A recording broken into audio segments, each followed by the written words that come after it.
সূরা সফ, ইনশাআল্লাহ সূরা সফ আয়াত 6, হযরত ঈসার স্লোগান, وَإِذْ قَالَ عِيسَى ابْنُ مَرْيَمَ يَا بَنِي إِسْرَائِيلَ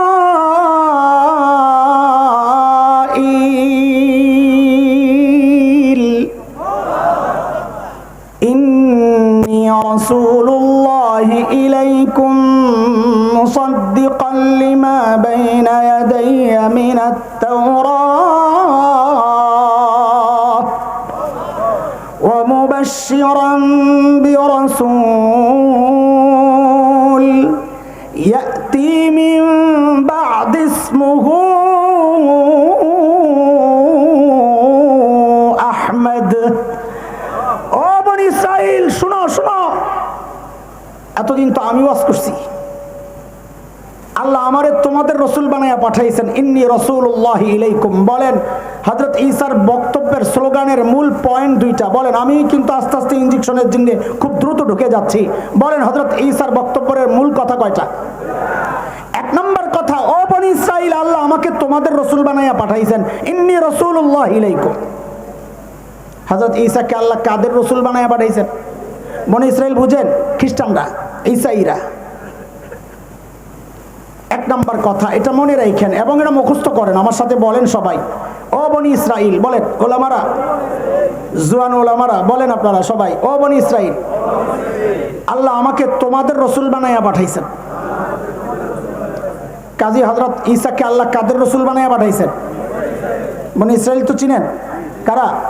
খ্রিস্টানরা। দুই নম্বর হযরত ঈসার স্লোগান, ও মুবাশশিরাম বিরাসূল ইয়াতি মিন বা'দি ইসমুহু আহমদ। এতক্ষণ তো আমি বয়ান করছি, এখন প্রধান অতিথি আসছেন, তার সুসংবাদ গ্রহণ করো। প্রধান বক্তার আগমন, শুভেচ্ছা, স্বাগতম। মুবাশশির বিরাসূল, যার নাম হবে আহমদ। আল্লাহু আকবার।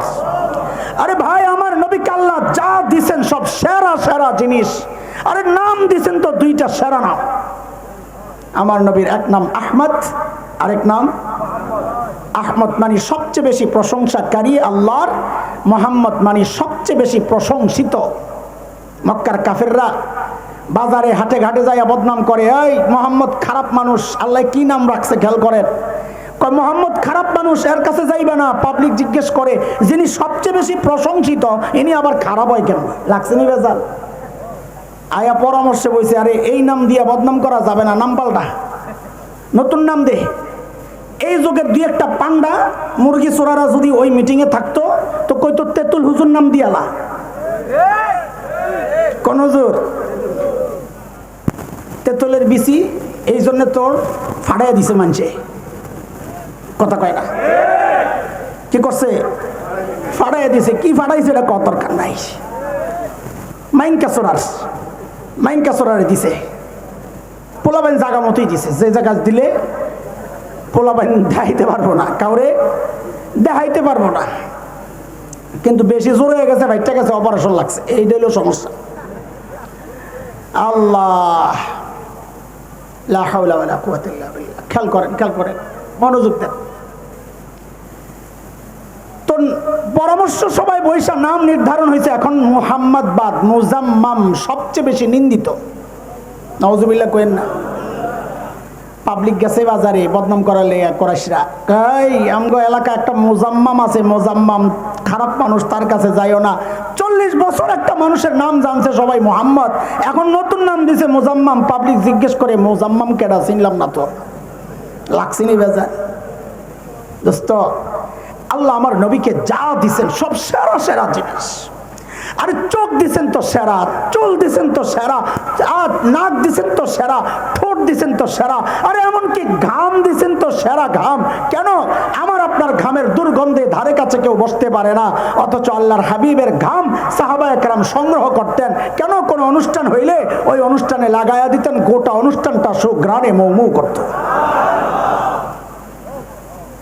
সাথে বরকত দিয়ে দিছেন দাইল্লা। হাজরাতে আমেনা বরকতের কথা শোনাইতেছি একটু, এরে ভাই। শেষে আবার অগরে ঢাইলা দেওয়া লাগবে। কিন্তু হাসস কেন? আমি কি কাউরে গালি দিছি? মুরব্বী খালি হুদাই আসো, একসাথে সব শেষ। কি বুঝছে আল্লাহ জানে, সব বুঝে লাইছে। কথা কি ক্লিয়ার? এটা হলো দয়ানবাগি। আল্লাহ লা হাওলা ওয়ালা কুওয়াতা ইল্লা বলে আমি যখন জমজমের কুয়া থেকে পানি উঠাইতে যাই, এই পোলাপান আগে বল, কুয়ার পানি নিচে থাকে না উপরে থাকে? মাশাআল্লাহ। হযরত আমেনা বলেন আমার পেটে আমার আদরের দুলাল। ওই অবস্থায় যখন আমি পানি উঠাইতে যাই তো আমি খেয়াল করি পানি আস্তে উপরের দিকে উঠে যায়, সইরা গেলে আবার নাইমা যায় জাগাত। মক্কার মেয়েরা কয় বোন একটু দাঁড়া, তুই থাকতে থাকতে একটু পানি উঠাইয়া লইস। হযরত হালিমাতু সাদিয়া রাদিয়াল্লাহু আনহা, আমি খুব দৌড়াইতেছি কারণ আমার এটা চকলেট, এটা কি ইনজেকশন যাইতে। হযরত হালিমা বলেন আমি যখন আসলাম তায়েফ থেকে স্বামী সহ, আমাদের বাহনটা খুব দুর্বল, গরিব মানুষ, আসতে একটু দেরি হয়েছে, লোকাল গাড়ি, সোজা কথা লোকাল গাড়ি। মক্কায় আইসা দেখি সব ধনী ঘরের ছেলে বন্টন হয়ে গেছে, বাচ্চাদেরকে নিয়ে তায়েফে নিয়ে লালন পালন করতো। ওখানে পরিবেশ ভালো তো বাচ্চারা রুষ্টপুষ্ট হয়, মক্কা থেকে বাচ্চা নিয়ে যাইতো, খরচ দিত, তারা লাইলা পাইলা বড় করে পাঠিয়ে দিত। হযরত হালিমা বলেন মক্কায় আইসা দেখি সব ধনী ঘরের বাচ্চা শেষ, আগে আগে সবাই যায় এলো এলিস, আমরা যাই শুনি কোনো বাচ্চা নাই। হায়, খবর পাইলাম একটা বাচ্চা আছে, ওরে আনতে কেউ যায় না। কেন? এতিম বাচ্চা, খরচ দিবে কে? বাপ নাই। হযরত আমেনা বলেন স্বামীকে বললাম খালি হাতে যাওয়ার চেয়ে চলেন ওই এতিম বাচ্চাদের সাথে নিয়ে নেই। আসলে কপাল খুলছে, আসলে। হযরত হালিমাতু সাদিয়া বলেন যখন বোন আমেনার ঘরে ঢুকলাম, বাচ্চাটা শোয়ানো, আহারে চেহারার দিকে তাকায়া মনে হইল ওইটা সাধারণ কোনো মানুষ না, আসমানের ওই চাঁদের টুকরা, এত সুন্দর। দৌড়াইয়া যায় বুকে জড়াইয়া নিলাম, আমার কাছে মনে হলো আমার সাথে জুড়ে আছে, ছাড়ছে না। স্বামীকে বললাম টাকা পয়সা লাগবে না, বড় নিয়ামত পাইয়া গেছি, চলেন। বলে যেই না বাহনে যায়া উঠছি, আমি পেছনে আমার আদরের দুলাল আমার বকে, সামনে স্বামী। ও যুবকরা খেল কর, সামনে স্বামী। যেই না আমার স্বামীর সামনে উঠলো, অমনি বাহনটা ধপাস করে বসে পড়ছে। আমি অবাক হইয়া তাকায় আছি, কিরে এই ছোট্ট বাচ্চা 1.5-2 কেজি তো হবে, এই বাচ্চার ভারে এই বাহন তো বসে যাওয়ার কথা না। এই বাহন আমাদেরকে সেই সুদূর তায়েফ থেকে নিয়ে আসছে, কেমন কেমন জানি লাগতেছে, গন্ডগোল। স্বামীরে বললাম দেখি একটু নিচে নামে দাঁড়ান তো দেখি। যেই না আমার স্বামী নিচে নেমে দাঁড়ালেন, অমনি বাহন লাফ দিয়া দাঁড়ায় গেছে। হযরত হালিমা বলেন লাফের নমুনায় বুঝলাম ঘটনা অন্য কিছু। স্বামীকে বললাম দেখি আবার ওঠেন তো দেখি। যেই না আমার স্বামী আবার বাহনে উঠে বসলেন, অমনি বাহন ধপাস করে বসে পড়ছে। আমার স্বামীকে বললাম দেখি তো আবার নামেন তো দেখি। বলে যেই না নামলেন অমনি বাহন আবার লাফ দিয়া দাঁড়ায় গেছে। হযরত হালিমা বলেন আমি যা বুঝার বুঝে গেছি, আমার কাছে আর কিছু অস্পষ্ট নাই। স্বামীকে বললাম দেখি তো আপনি সামনে না বইসা একটু পিছনে যায় বসেন তো দেখি। যেই না আমার স্বামী পেছনে যায় উঠলেন, অমনি বাহন লাফ দিয়া উঠা এখন সবার আগে আগে দৌড়ায়। আল্লাহ হালিমাকে ডাক দিয়া যেন বলে দিয়েছেন, হালিমা আমার নবীর ছোট্ট বাচ্চা তোমার কাছে দাম নাই, আমি আমার নবীকে সম্মানিত বানাইয়া তারপরে দুনিয়ায় পাঠাইছি। যুবক, যেই নবীর এত দাম এত দাম, সেই নবীকে নিয়ে কুলাঙ্গাররা কথা বলে, তুমি চুপচাপ বসে থাকো। সেই নবীকে নিয়ে ভারতের ওই সমস্ত ধর্মগুরুরা কথা বলে, রামগিরিরা, তুমি চুপচাপ বসে থাকো। তুমি ভাবো এটা তো ভারতের ইস্যু না, ভারতের ইস্যু না। কেননা আমি বিস্তারিত বলবো সামনে ইনশাআল্লাহ, শুধু এতটুকু বুঝো আমার নবী সারা দুনিয়ার নবী, দুনিয়ার যে কোনো জায়গায় যে কোনো কোণে আমার নবীকে নিয়ে কটূক্তি করা হবে, দুনিয়ার অন্য কোণ থেকে প্রতিবাদের ঝড় উঠতেই হবে, উঠতেই হবে, উঠতেই হবে। কথা কন ঠিক কিনা? ওঠানোই লাগবে। বাংলাদেশের নাস্তিকদেরকে জানায়া দেই একটা কথা, যাদের শেল্টারে এতদিন লাফাইছিল তারা তো পালাইছে।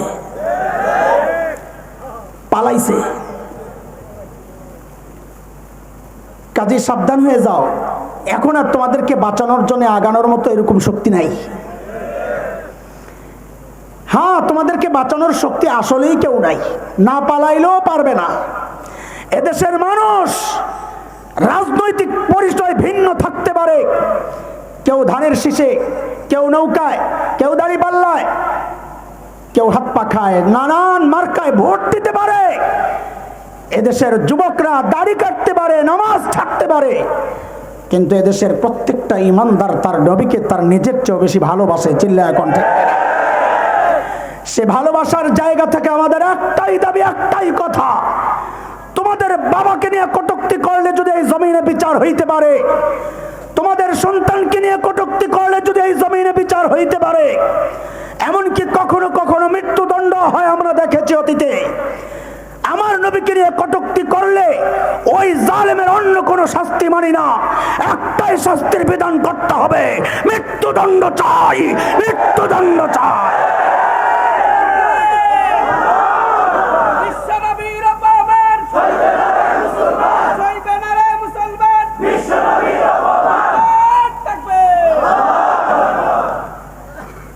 হযরতে হালিমাতুস সাদিয়া যখন তায়েফ পৌঁছান,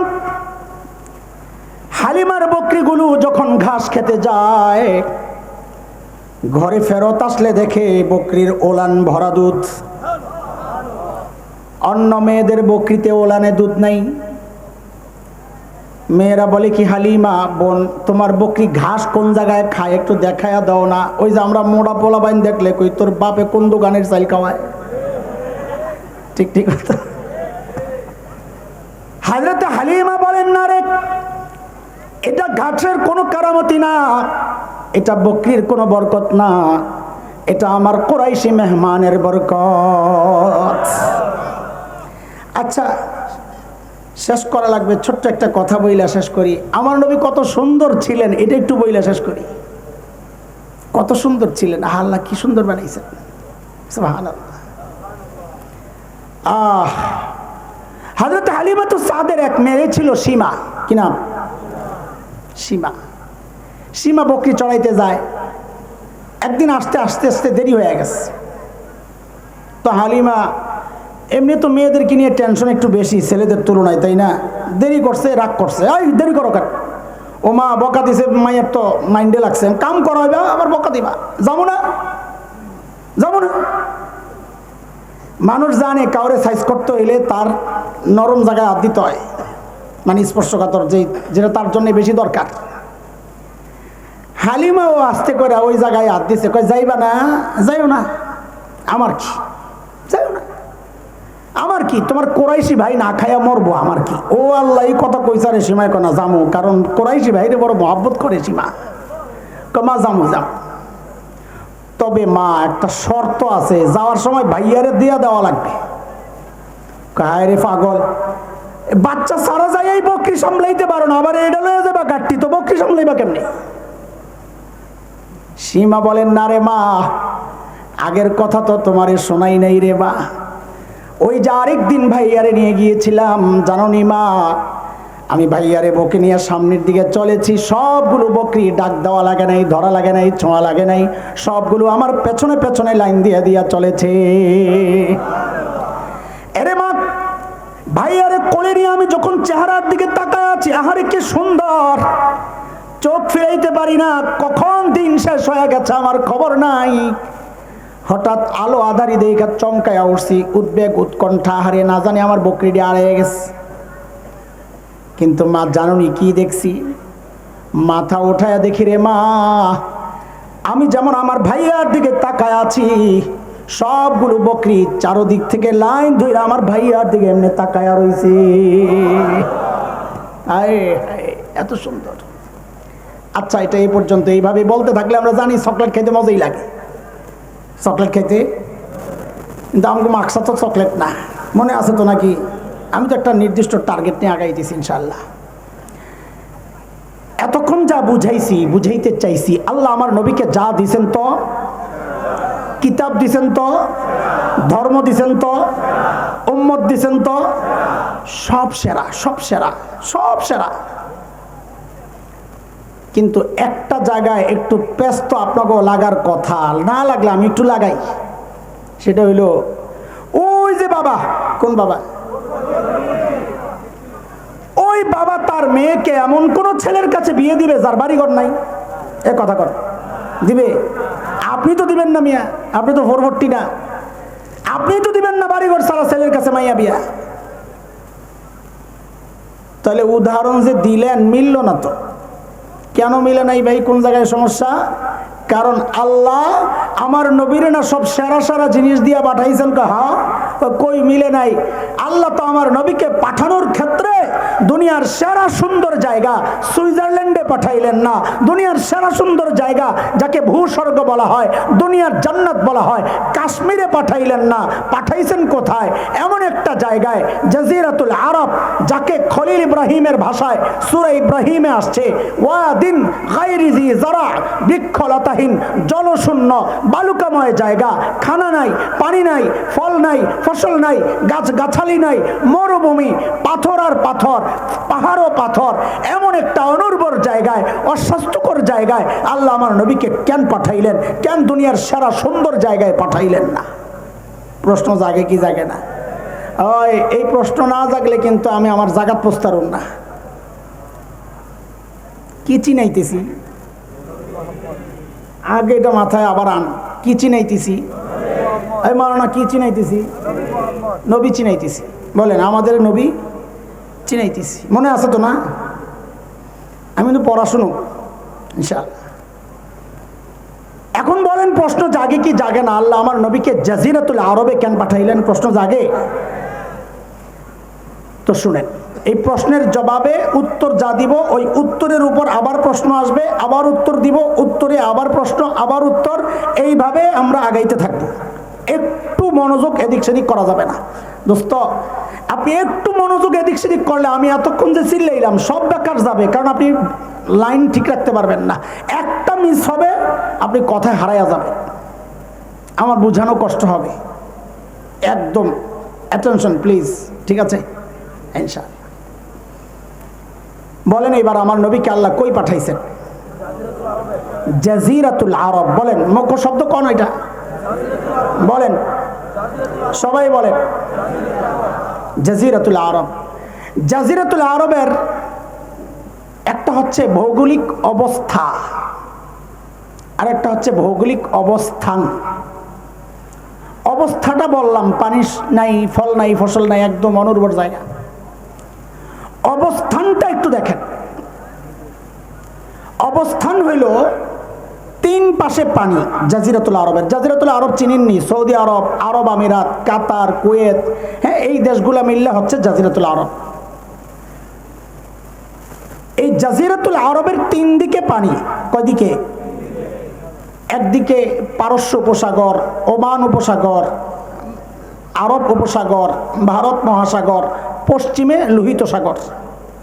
তো পানি কয় দিক? কথা বলে না। একদিক জমিনের সাথে লাগা, জর্ডান, ইরাক, ওই দিক থেকে জমিনের সাথে লাগা। তাহলে জমিনের সাথে সংযোগ কয় দিকে? খোলা কয় দিক? খোলা। ঠিক যেমন মানব দেহের মধ্যে মানুষের হার্ট আছে, হার্টের যেই অবস্থান, তিন দিকে শূন্য, একদিকে লাগা। হার্টের যেই অবস্থান বডির মধ্যে, গোটা বিশ্ব মানচিত্রের মধ্যে জাজিরাতুল আরবের অবস্থানটাও দেখবেন ঠিক এই রকম। এই জন্যে ভূবিজ্ঞানীরা জাজিরাতুল আরবের নাম দিয়েছেন জিওগ্রাফিক হার্ট। এটা বিশ্ব মানচিত্রের হার্ট। এতক্ষণ বলেছি আল্লাহ আমার নবীকে কই পাঠিয়েছেন। এখন থেকে আপনারা এই শব্দটা বাদ দিয়া বলবেন আল্লাহ আমার নবীকে হার্টে পাঠাইছেন। বলেন, বলেন, আমরা শব্দ চেঞ্জ করলাম। বলেন, এবার বলেন, কই পাঠাইছেন? কই পাঠাইছেন? আবার প্রশ্ন। ওই যে বলেছি, উত্তরের উপর প্রশ্ন, আবার উত্তর, আবার উত্তরের উপর প্রশ্ন, এভাবে চলতে থাকে। হার্টে কেন পাঠাইছেন? আল্লাহ আমার নবীকে হার্টে কেন পাঠাইছেন? এটা বোঝার জন্য একটা কথা আগে মাথায় ঢুকায়া রাখেন, ব্যাখ্যা পরে দিব ইনশাআল্লাহ। আগে একটু ঢুকান। বলেন, আমার নবী হচ্ছেন একমাত্র বিশ্ব নবী। সবাই বলেন, সবাই বলেন, আমার নবী। খালি বিশ্ব নবী বলি নাই আমি। আবার বলেন। দেখেন, আমি এমন কিছু বলতে চাচ্ছি যেগুলো না জানার কারণে আমরা অনেক ফিতনার মোকাবেলায় আগাই না, বুঝি না সমস্যাটা কোথায়। কারণ আমি যে নবী চিনি না। তো বলেন, আমার নবী হচ্ছেন, সবাই বলেন তো, এই যুবকরা তোমরা বলো, আমার নবী একমাত্র বিশ্ব নবীর কি অর্থ, এটা আমি পরে আসতেছি ইনশাআল্লাহ। এবার বুঝেন, আল্লাহ আমার নবীকে কই পাঠাইছেন? কোথায়? হার্টে কেন পাঠাইলেন? আমার নবী দুনিয়ায় আসার আগ পর্যন্ত আল্লাহ যত নবী দুনিয়ায় পাঠিয়েছেন না, যত দার্শনিক দুনিয়ায় ছিল, গ্রিক দর্শন, রোমান দর্শন, পারস্য দর্শন, ব্যাবিলন, মিশর, ইরাকি, যত প্রাচীন দর্শন ছিল, সমস্ত দার্শনিকের বক্তব্য ছিল মানুষকে নিয়ন্ত্রণ করে তার ব্রেন। কে?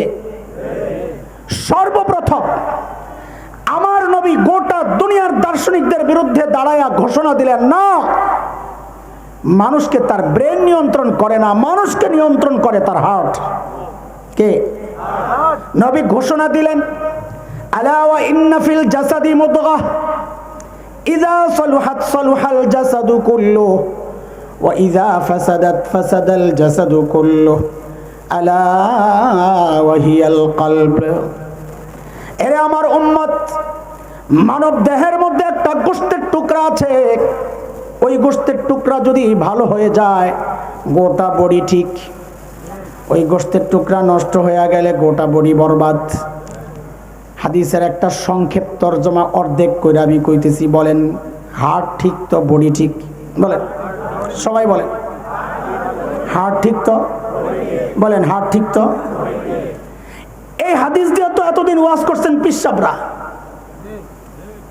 কলব পরিষ্কারের ব্যাপারে। আমি তো আর পিসাব না, আমি তো মুরিদ সাপ। এই জন্য আমি কলব পরিষ্কারের ব্যাপারে হাদিস লাগাই না, আমি লাগাই আরেক জায়গায়। কোন জায়গায় সেটা দেখেন। আমার নবী যেন কি একমাত্র। আল্লাহ আমার নবীকে কই পাঠাইছেন? কেন? নবী বলেছেন হার্ট ঠিক তো বডি ঠিক। আল্লাহ যেন বলছেন, নবী আপনি যেহেতু একমাত্র বিশ্ব নবী, গোটা দুনিয়ায় দিন আপনাকে পৌঁছানো লাগবে। এই অল্প সময়ে গোটা দুনিয়ায় দিন পৌঁছানো আপনার জন্য কষ্ট হয়ে যাবে। আপনি হার্টে মেহনত করেন, জাজিরাতুল আরব হার্টে মেহনত করেন। এই জাজিরাতুল আরব হার্ট যদি ঠিক হয়ে যায়, আমি গোটা দুনিয়ার বডি ঠিক করে দিব।